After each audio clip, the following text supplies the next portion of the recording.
Hello students, आप लोग कैसे हैं। मैं उम्मीद रखता हूँ कि आप लोग अपने घरों में होंगे और सेफ होंगे। ठीक है, तो मैं आपको इस वीडियो में इलेक्ट्रोलिसिस चैप्टर नंबर 2 पढ़ाऊंगा। ठीक है, जिस तरह हमने पीरियोडिक टेबल को कुछ पार्ट्स में डिवाइड करके मैंने आपको पढ़ाया था, तो उसी तरह से मैं इलेक्ट्रोलिसिस को भी कुछ पार्ट्स में डिवाइड करके ही पढ़ाऊंगा आपको। इसलिए पढ़ाऊंगा क्योंकि अगर मैं 1-2 घंटे का वीडियो बनाऊंगा तो आपको भी समझ नहीं आएगा। ठीक है, तो इसे पार्ट्स में डिवाइड करके पढ़ाएंगे, आपको भी अच्छे से समझ में आएगा। ठीक है, चलिए शुरू करते हैं इलेक्ट्रोलिसिस। अब हमारा इलेक्ट्रोलिसिस होता क्या है। इलेक्ट्रोलिसिस होता है केमिकल डिकम्पोजिशन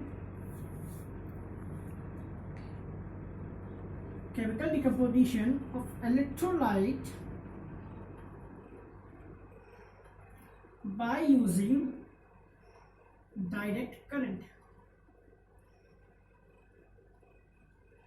ठीक है, क्या होता है हमारा chemical decomposition of electrolyte by using direct current. मतलब कि केमिकल डिकम्पोजिशन ऑफ इलेक्ट्रोलाइट हमारा केमिकल कंपाउंड होता है, इसको हम डिकम्पोज करेंगे। कैसे डिकम्पोज करेंगे?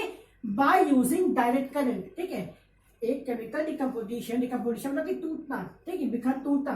तो केमिकल डिकम्पोज अलग होना। ठीक है, डिकम्पोजिशन ऑफ इलेक्ट्रोलाइट मतलब कि केमिकल कंपाउंड होगा, उसको हम लोग डिकम्पोज करेंगे, अलग करेंगे। कैसे अलग करेंगे? कैसे उसको आइंस में बिखेरेंगे? By using direct current.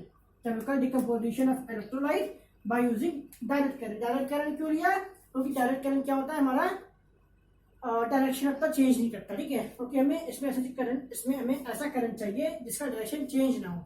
Alternating current लेंगे तो उसका डायरेक्शन चेंज होता है, तो डायरेक्ट करंट इसीलिए डायरेक्ट कर दिया। ठीक है, इलेक्ट्रोलाइट क्या है हमारा? एक केमिकल कंपाउंड है जो इलेक्ट्रिसिटी पास करता है और डिकम्पोज होता है। Chemical compound. ठीक है, सब एग्जांपल ये है केमिकल कंपाउंड NaCl। ठीक है, NaCl। तो अगर जब इसमें से करंट पास होगा तो ये Na प्लस और Cl माइनस आयन में टूट जाएगा। ठीक है, दूसरा हमारा HCl है, इसमें हम करंट पास कराएंगे तो H प्लस और Cl माइनस में टूट जाएगा। तो ठीक है, तो ये इलेक्ट्रोलाइट में तो ये होता है कि केमिकल डिकम्पोजिशन ऑफ इलेक्ट्रोलाइट। एक इलेक्ट्रोलाइट है, उसको हम डिकम्पोज करेंगे bye using direct current. Electrolyte खुद क्या होता है? केमिकल कंपाउंड होता है, जैसे कि NaCl, जो अपने अंदर से करंट पास कराता है और डिकम्पोज होता है। ठीक है, करंट पास कराता है और डिकम्पोज होता है। अब देखते हैं कि कौन सा एसिड स्ट्रॉन्ग इलेक्ट्रोलाइट है।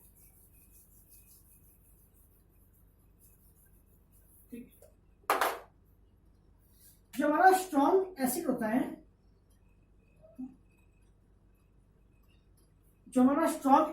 है, वो हमारा स्ट्रॉन्ग इलेक्ट्रोलाइट होता है। जो हमारा स्ट्रॉन्ग एसिड होता है वो हमारा स्ट्रॉन्ग इलेक्ट्रोलाइट होता है, जैसे कि H2SO4। ठीक है, तो ये हमारा बहुत अच्छा इलेक्ट्रोलाइट है, ये अपने अंदर से करंट पास अच्छे से कराता है और डिकम्पोज होता है। तीसरा लेते हैं H3PO4 ले लेते हैं, ये भी हमारा बहुत अच्छा इलेक्ट्रोलाइट है, बहुत स्ट्रॉन्ग एसिड है। एक और लेते हैं नाइट्रिक एसिड ले लेते हैं HNO3, ये भी बहुत स्ट्रॉन्ग है, बहुत स्ट्रॉन्ग इलेक्ट्रोलाइट है और बहुत स्ट्रॉन्ग एसिड भी है। ठीक है, फिर जो हमारा स्ट्रॉन्ग बेस होता है वो भी हम, या स्ट्रॉन्ग एल्केली जो होता है वो हमारा स्ट्रॉन्ग इलेक्ट्रोलाइट होता है। ठीक है, जैसे कि सोडियम हाइड्रोक्साइड, पोटेशियम हाइड्रोक्साइड और कैल्शियम हाइड्रोक्साइड। ठीक है, जो हमारा कैल्शियम हाइड्रोक्साइड होता है वो हमारा उतना स्ट्रॉन्ग इलेक्ट्रोलाइट नहीं होता है, लेकिन जो हमारा सोडियम हाइड्रोक्साइड और पोटेशियम हाइड्रोक्साइड होता है वो हमारा स्ट्रॉन्ग एल्केली होता है और हमारा स्ट्रॉन्ग इलेक्ट्रोलाइट भी होता है, जैसे करंट पास कराता है और डिकम्पोज होता है। ठीक है, फिर एक आता है सॉल्ट। ठीक है, अब सॉल्ट वही स्ट्रॉन्ग होगा जिसका एक ना एक कोई भी एलिमेंट या तो स्ट्रॉन्ग एसिड से आया हो या तो स्ट्रॉन्ग एल्केली से आया, जैसे कि NaCl।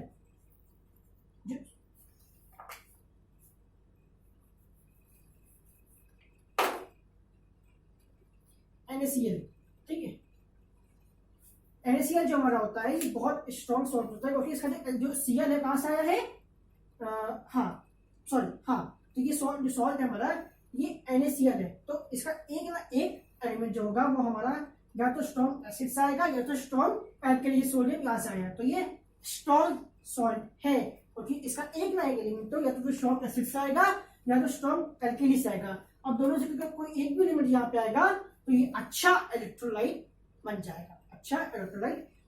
ठीक है, तो ये हमारा था कुछ strong acid, strong alkane, strong salt के बारे में। अब हम लोग पढ़ते हैं एक और चीज बहुत ही अच्छी।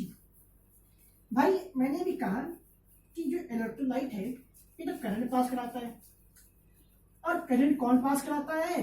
कंडक्टर पास कराता है। तो क्या इलेक्ट्रोलाइट हमारा, लेकिन हमने जो पहले पढ़ा है कंडक्टर तो कॉपर के होते हैं, लेकिन ये कैसा कंडक्टर है जो इलेक्ट्रोलाइट है?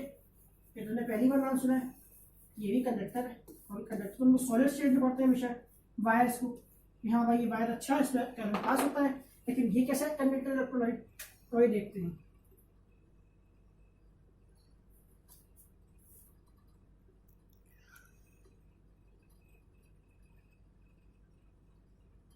आइए देखते हैं जो नॉर्मल कंडक्टर होता है, जो हम पढ़ते हैं मैग्नेटिक कंडक्टर, जो बड़ा नॉर्मल कंडक्टर होता है कॉपर का, और जो इलेक्ट्रोलाइट है उसमें डिफरेंस समझते हैं। ठीक है, इस हम कंडक्टर में समझ लेंगे कॉपर का वायर, ठीक है, और हमने इलेक्ट्रोलाइट क्या लिया, हमने एक सोल्यूशन लिया CSO4, और ये बहुत अच्छा इलेक्ट्रोलाइट होता है ये। चलो कोई बात नहीं, कॉपर फिर भी वीक है। ये SO4 कहाँ से आया है? एल्केली से आया है, सॉरी स्ट्रॉन्ग एसिड से आया है। H2SO4 क्या है? स्ट्रॉन्ग एसिड है। SO4 कहाँ से आया है? तो ये बहुत अच्छा इलेक्ट्रोलाइट होता है, बहुत अच्छा ही इलेक्ट्रोलाइट होता है। ये हमारा सॉलिड होता है भाई, आई थी मैंने कॉपर सॉलिड है, ठीक है, जो कॉपर वायर सॉलिड है। और ये क्या होता है? ये हमारा सोल्यूशन फॉर्म में होता है या तो हमारा लिक्विड स्टेट में होता है, ठीक है, क्या तो हमारा सॉलिड स्टेट में होगा या तो, और ये जो इलेक्ट्रोलाइट होता है हमारा वो हमारा लिक्विड स्टेट में होता है। और एक और बहुत इंपॉर्टेंट चीज है, ध्यान सुनिएगा, इसमें नो केमिकल चेंज, इसमें नो केमिकल चेंज, और इसमें केमिकल चेंज होता है। कैसे केमिकल चेंज होता है ये बताते हैं, आपको अच्छे से समझाएंगे। देखिए इसमें जो करंट पास होता है, क्योंकि जो कॉपर का वायर होता है क्या वो कुछ और बन जाता है? नहीं ना, कॉपर का वायर कॉपर का वायर ही रहता है ना। लेकिन अगर यहाँ पे करंट पास कराएंगे तो जो CuSO4 है हमारा वो Cu प्लस और SO4 माइनस में, 2 प्लस और माइनस में टूट जाएगा, डिकम्पोज हो जाएगा। यही तो फर्क है मेरा, यही तो फर्क है हमारा, कि यहाँ पे केमिकल चेंज नहीं होता। कॉपर का वायर कॉपर के वायर ही रहता है, उसमें करंट पास कराएंगे, लेकिन CuSO4 में करंट पास कराएंगे तो ये डिकम्पोज हो जाएगा, Cu प्लस और SO4 माइनस में टूट जाएगा ये, ठीक है। तो ये फर्क है हमारा इलेक्ट्रोलाइट और जो हमारा नॉर्मल कंडक्टर होता है, इसमें यही फर्क होता है, ठीक है। और इसमें जो कंडक्टेंस होता है वो हमारा ड्यू टू इलेक्ट्रॉन्स होता है, और इसमें जो हमारा कंडक्टेंस होता है वो ड्यू टू आयंस, एनायंस और कैटायंस होता है, ठीक है। इसमें जो कंडक्टेंस होता है वो हमारा ड्यू टू इलेक्ट्रॉन होता है, और इसमें हमारा होता है due to anions and cations, ठीक है, जो हम आगे हम पढ़ेंगे तो बहुत अच्छे समझेंगे।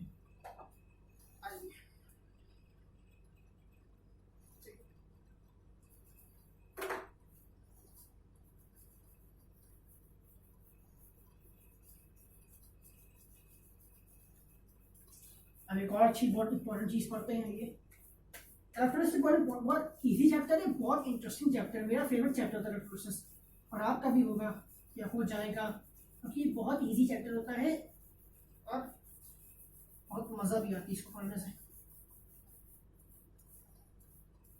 ठीक ठीक। अब हमारा आता है डिसोसिएशन, और एक होता है आयोनाइजेशन। एक हमारा होता है डिसोसिएशन और एक हमारा होता है आयोनाइजेशन, ठीक है। अब डिसोसिएशन और आयोनाइजेशन में फर्क क्या होता है? आयोनाइजेशन में पहले हम आयंस बनाते हैं, तब उसको हम तोड़ के डिकम्पोज करते हैं। डिसोसिएशन में ऑलरेडी आयंस बने होते हैं, बस हमें उसको अलग करना होता है। देखिए जैसे कि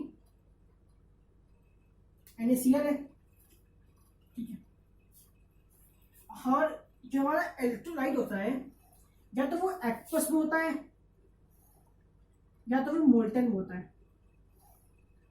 जो हमारा इलेक्ट्रोलाइट होता है, जो हमारा केमिकल कंपाउंड होता है इलेक्ट्रोलाइट NaCl, जो मैंने आपको बताया था शुरू में, वो या तो एक्वस में होगा तो मोल्टन। मोल्टन मतलब क्या है? या तो वो पिघला हुआ होगा या तो वो एक्वस मतलब कि या तो वाटर में डिसॉल्व होगा, ठीक है।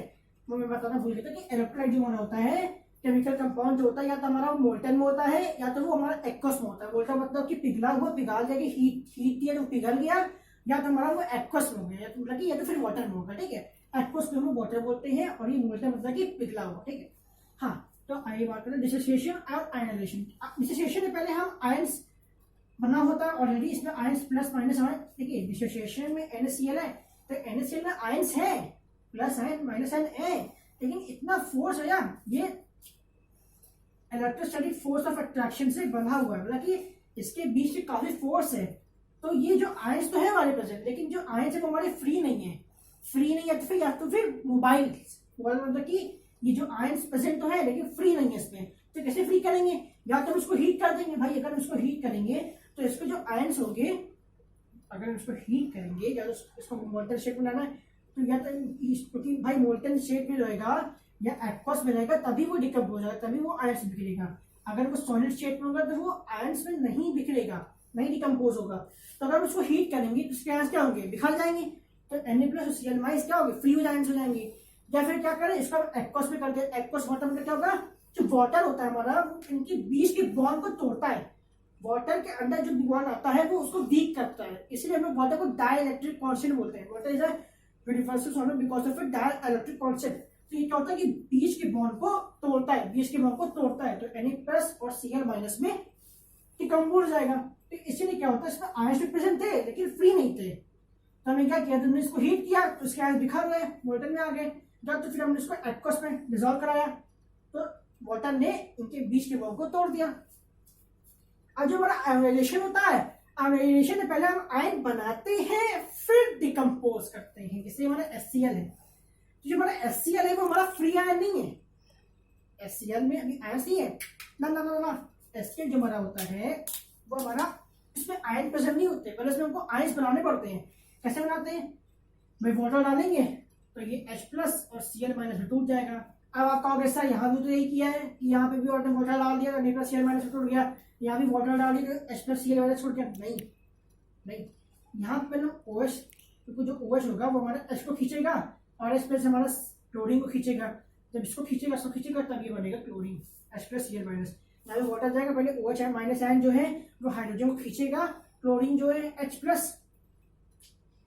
आयन आयन को खींचेगा, तभी आयंस बनेंगे, ठीक है, तब ये इसको हम डिकम्पोज करेंगे। तो यही फर्क होता है डिसोसिएशन में और आयोनाइजेशन में। डिसोसिएशन में आयंस बने होते हैं, हमें सिर्फ उसको अलग करना है, आयोनाइजेशन में आयंस बने नहीं है, हमको पहले बनाना है फिर हमको उसको डिकम्पोज करना है, ये होता है डिसोसिएशन और आयोनाइजेशन में फर्क। और कैसे डिकम्पोज करते हैं, वाटर डाला, वाटर ने बॉन्ड को वीक किया, दोनों में कोई काम है, वाटर गया, बीच सेलेक्ट किया, दोनों को बॉन्ड को वीक किया, बॉन्ड को वीक किया।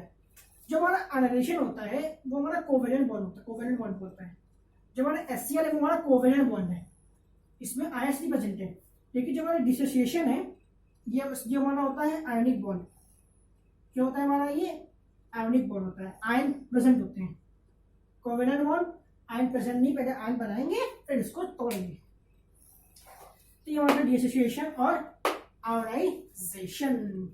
आगे फिर हम एक इलेक्ट्रोलिसिस भी कर लेते हैं, थोड़ा सा इंटरेस्टिंग बनाते हैं इसको।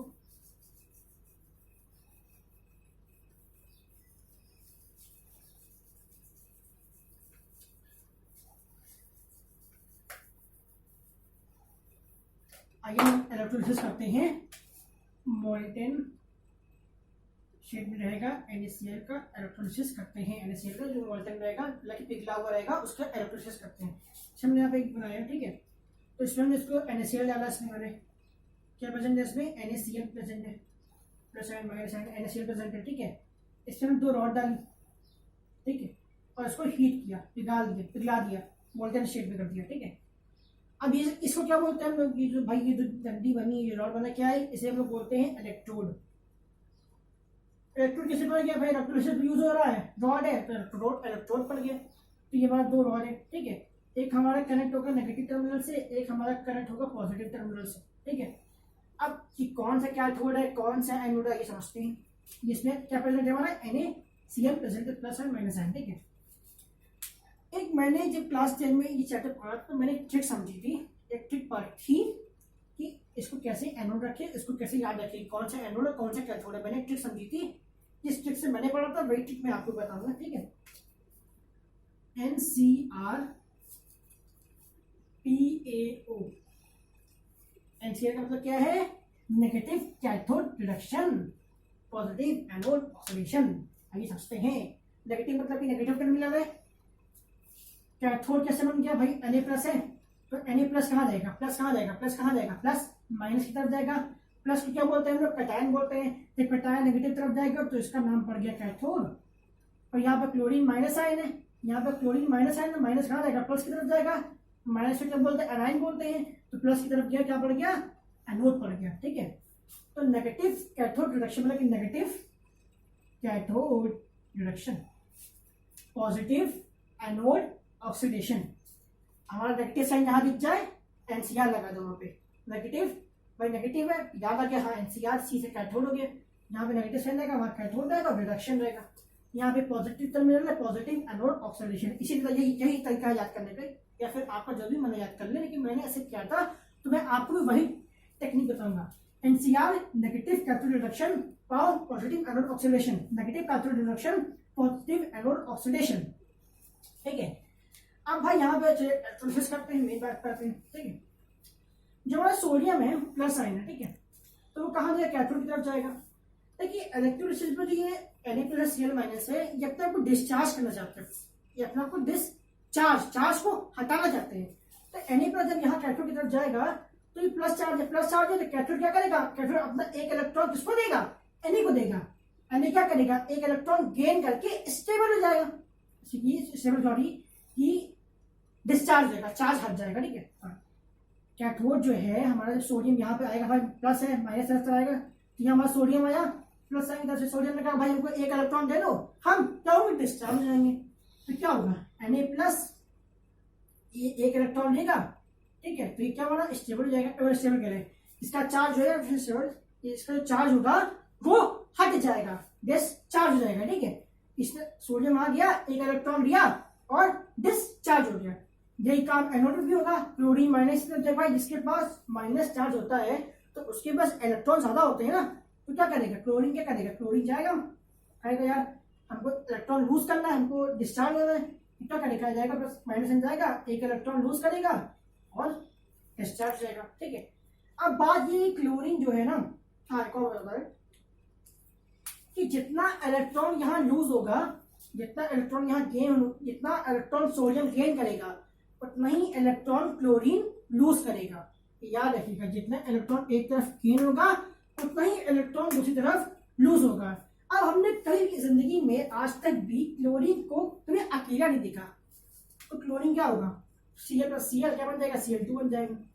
अब आप कहेंगे सर यहाँ दो क्लोरीन कैसे आ गया, भाई दो क्लोरीन लगा दो, दो क्लोरीन ने दो इलेक्ट्रॉन लूज किए, दो क्लोरीन दो इलेक्ट्रॉन लूज किया और फिर Cl2 बन गया। अब मेरी बात गलत होगी कि जितना इलेक्ट्रॉन गेन करेगा एक इलेक्ट्रॉन लूज कर लेंगे, यहाँ पे एक इलेक्ट्रॉन लूज कर रहा है, यहाँ दो इलेक्ट्रॉन लूज कर रहा है, सॉरी यहाँ पे एक इलेक्ट्रॉन गेन कर रहा है, यहाँ दो इलेक्ट्रॉन लूज कर रहा है, तो कोई दिक्कत नहीं है। हम देखा दो दो इलेक्ट्रॉन यहाँ भी सोडियम ने गेन किया और दो इलेक्ट्रॉन यहाँ भी क्लोरीन ने लूज किया। अब जो केमिस्ट्री होता है हमारा, जो केमिस्ट्री होता है उसमें जब भी इलेक्ट्रॉन गेन होता है ना, इलेक्ट्रॉन गेन होता है उसको हम एक नाम बोलते हैं, उसको कहते हैं रिडक्शन। क्या बोलते हैं हम उसे, रिडक्शन। यहाँ पे रिडक्शन हुआ है, सोडियम के साथ रिडक्शन हुआ है। और जब भी इलेक्ट्रॉन लूज होता है तो उसे हम बोलते हैं ऑक्सीडेशन। जैसे मैंने आपको यहाँ कहा कि NCR negative cathode reduction, reduction क्या हुआ, यहाँ पे इलेक्ट्रॉन गेन हुआ, तो रिडक्शन किसे बोलते हैं, reduction is gain of electron और oxidation means loss of electron. मैंने क्या बोला था, पॉजिटिव एनोड ऑक्सीडेशन, और ऑक्सीडेशन की मीनिंग की मैंने बताई नहीं थी, अब बता रहा हूँ मैं, तो मैंने समझाया पहले कि ऑक्सीडेशन मतलब होता है लॉस ऑफ इलेक्ट्रॉन। यहाँ पे क्या हुआ, एनोड पे क्या हुआ, क्लोरीन इलेक्ट्रॉन लूज किया ना, तो किसको ज्यादा इलेक्ट्रॉन था तो इसने इलेक्ट्रॉन लूज किया, तो लूज करने के क्या बोलते हैं उसे बोलते हैं ऑक्सीडेशन। तो यहाँ पे क्या हो गया हमारा, ऑयल समझ लो, यहाँ पर रिक समझ लो। Reduction is gain of electron और oxidation is loss of electron. Reduction is gain of electron, oxidation is the loss of electron. तो चलिए फिर से समझते हैं, ये हमारा एक हमने बनाया पॉट, ठीक है, इसमें हमने हीट किया, NaCl डाला, हीट किया, NaCl बिखरा, प्लस Cl- में गया, प्लस एन, एक हमने दो रॉड बनाई, एक को नेगेटिव टर्मिनल से, एक को पॉजिटिव टर्मिनल से। नेगेटिव टर्मिनल को हमने नाम दे दिया NCR नेगेटिव कैथोड रिडक्शन। भाई सोडियम प्लस आयन है तो कहाँ जाएगा, कैथोड की तरफ जाएगा, Cl- है कहाँ जाएगा, प्लस की तरफ, एनोड की तरफ जाएगा। तो इसको हमने एनोड दे दिया, इसको हमने कैथोड दे दिया। ये हमारा NCR था, नेगेटिव कैथोड रिडक्शन। ये हमारा पावर था, पॉजिटिव एनोड ऑक्सीडेशन, सोडियम यहाँ गया